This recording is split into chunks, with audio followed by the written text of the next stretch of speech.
We're joined now by Mr. Akin Oshitokun, who is the director of the PDP Campaign Council in the Southwest. Thank you for coming on this morning. You're welcome.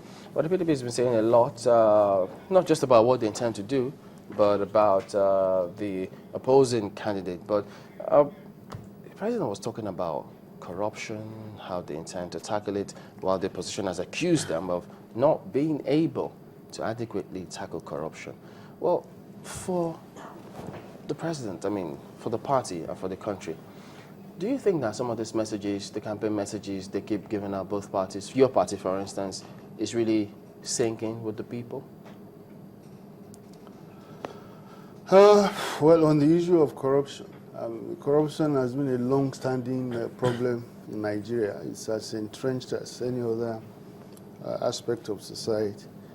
And we're in it for a long haul. It's not something that it has to be addressed in a number of ways, not only through the punitive system, but also deterrence, and anticipation. And of course, there are some, I don't want to use those technical, like sociological causes that predispose societies to such.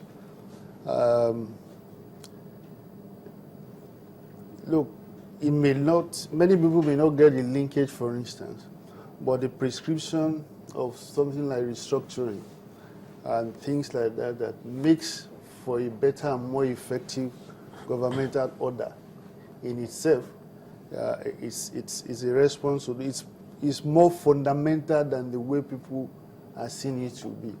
For instance, like too much concentration of power at the center, for instance, with non-commensurate level of accountability. It's very remote. And when we have too much resources control there, at the same time too much power, discretionary powers over so much resources. There is a disjuncture there, and until something like that is fully addressed, the fact that you can dispense so much money or so much power at the beck and call of is in itself a problem. But having said that, the curious thing for me is that there has been so much allegation of corruption, so much controversy about corruption in the last 1 or 2 years. And then you see a body like the Transparency International, the most authoritative body, organization in the world in assessing corruption perception all over the world, giving Nigeria actually its best rating so far. I'm not happy that Nigeria is reckoned as the 38th most corrupt country, but it used to be number 1, 2, 3. So yeah, that's a big change. But those who also looked at it thought, well, look, if they look at countries that surrounded us, those are countries that are experiencing maybe war-torn countries, and so we shouldn't even be around those countries. But they also back here say that this government, led by your party, has not been able to tackle corruption. But I've just told you, the most authoritative body in the world gave you the best rating this year. So what does that say? They don't vote. Transparency International. I'm talking about the people in the country who vote. Listen, let me tell you, it's a question of perception and things like that, you see. And the discussion of it also is very elitist. When you say the people are going to vote, I'm not happy to say it, but majority of the masses, I'm not very sure if they consider corruption as critical as the elite. It's a lot of elite. If you can give them employment, basic standards of living. Won't come, Mr. Oshitokun. Listen. Let me make my point. I can also interject. Employment can't come if we have a corrupt system, because it would deprive all form of amenities or processes that you're trying to give to the people. You are making a wrong intervention. You are talking about corruption perception. I'm talking about the basic people who live in a village.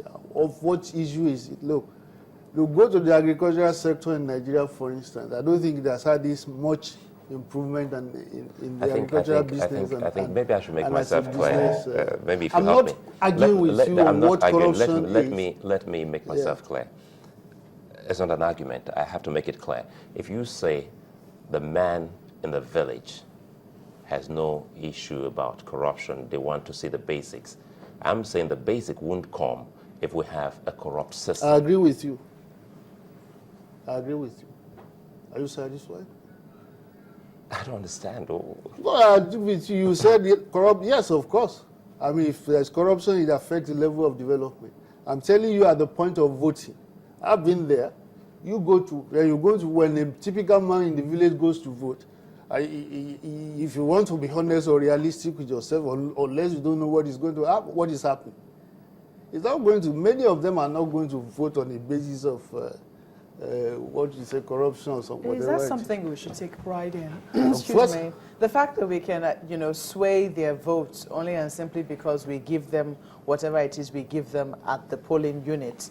Is that something we should take pride in? Not at all. Who is taking? Nobody is taking pride in it. because, I'm just telling you what is happening. I do remember it was only recently, in the past election, I think, a governor in the north was quoted to have said that, all these things they write about me in the papers, you can keep writing. My people can't read, so it is okay. Is that the kind of thing? Is that the kind of statement we should make? He was reveling in it. I'm not. I agree with you. If you want me to repeat it again, I said I agree with you. I'm just telling you what I observe. It's not what I desire. So it's what is out there. Corruption definitely is not one of the things that should I didn't bother say us should. You about are the this one election. saying Is that what you're saying? I'm telling you that is what happens, regardless of what I want or what I feel. But don't you think you'll be underestimating the people if we assume that that is what happened and that is what will happen? Look, listen.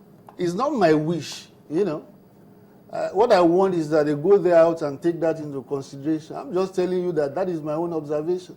Are you also? And of course, listen, don't forget the point that I, in the first place, started the issue about the rating, and this is the best rating Nigeria has ever had, from the most authoritative organization that does that. At the same time, I'm a politician.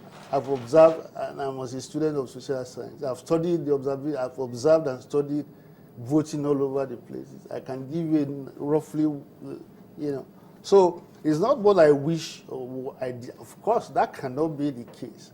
But that is what is going on. Look at what they call stomach infrastructure, for instance. Is that what I want or what I wish? But we really can't. These are the things we can't take the argument again out to where you want us to look at it.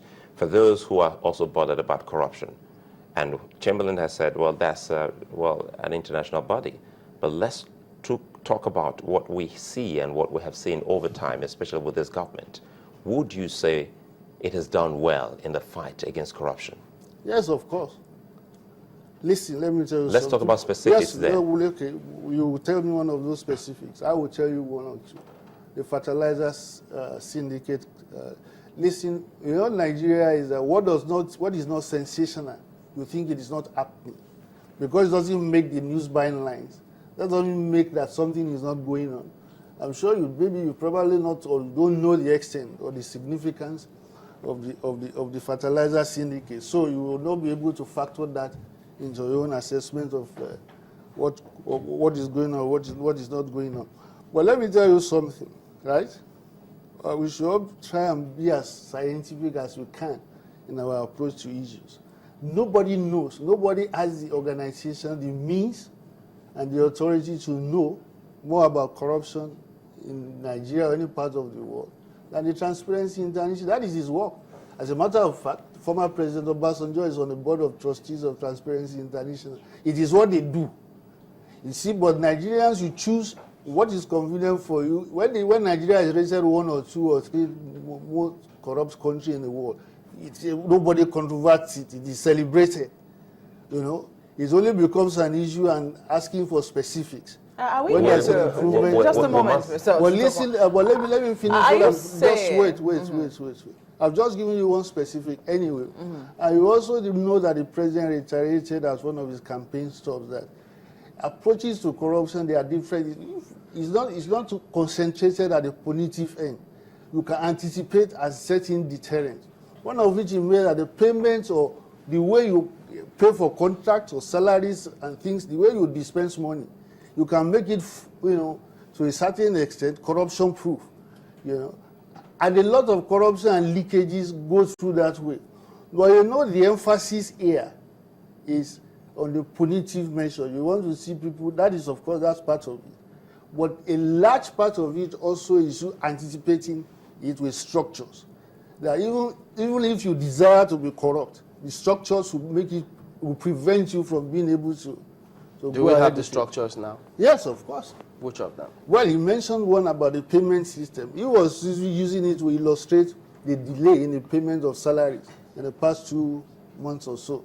And said, look, there is a program, right, that once you feed information to it and some of the things don't gel, it automatically shuts down, right? If you feed in from so many information and it detects some things that should not be there, that stops it.